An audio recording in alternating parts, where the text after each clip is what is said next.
ఎందుకు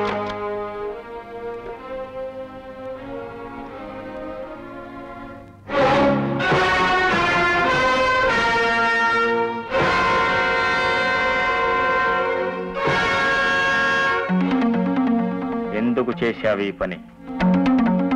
నలుగురు మధ్య అక్కడ నాకు తలవంపులు తెచ్చి ఇక్కడ తలదించుకుంటున్నావా? అది కాదండి. నోర్మాయ్,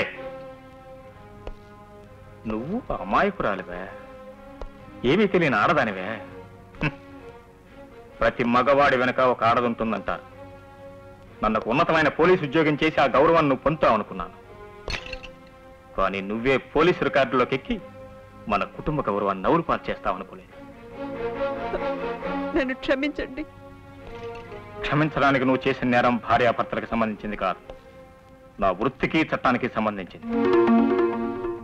ఎంతో మంది దుర్మార్గులు చట్టంతో సదరంగం ఆడటం చూశాను, కానీ ఒక భార్య భర్తతో సదరంగం ఆడటం ఇప్పుడే చూస్తున్నాను.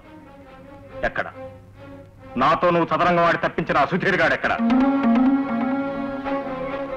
నీతోనే చదరంగం ఆడి ఎత్తుకు పై ఎత్తేసి పారిపోయాడు కదా. ఈ రోజు నువ్వు చేసిన పనికి నీ చేతులకు బేడీలు వేసి నిన్ను స్టేషన్కి పంపించడమే కాదు, నిన్ను శాశ్వతంగా నా హృదయంలో నుంచి బయటికి పంపించేస్తున్నాను. అన్నయ్య, వదిలేమనకన్నయ్య, అసలేం జరిగిందో నేను చెప్తాను. భాను, నువ్వేమైనా మాట్లాడావంటే నా మీద ఒట్టే. ఒట్టేసి నా నోరు కట్టే కొదినా. పాపం నాదైతే శాపం నీకు తగలకూడదు. ఆ రోజు మేమిద్దరం కలిసి నీకు అబద్ధం చెప్పాం. జారిపోయింది నా కాలి పట్టా కాదన్నయ్య, నా జీవితం.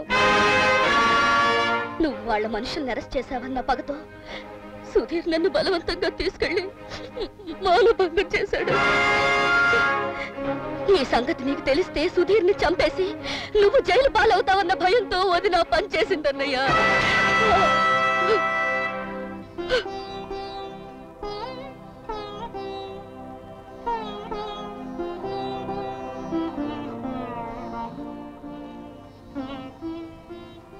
జీవితంలో కళమాసిపోయిన నా చెల్లెలికి కళ్యాణం చేయాలని చూసి నీ హృదయాన్ని అర్థం చేసుకోలేకపోయాను. నువ్వు చేసిన ఈ మంచి పనికి ఒక వ్యక్తిగా నిన్ను అభినందిస్తాను, నీ భర్తగా ఆరాధిస్తాను. కానీ వృత్తిని గౌరవించే ఒక ఆఫీసర్గా నేను అరెస్ట్ చేయక తప్పదు. నేను జైలు పాలైనా పర్వాలేదండి, కానీ ఆ సుధీర్ తనకు తానుగా తప్పించుకు వెళ్ళలేదండి.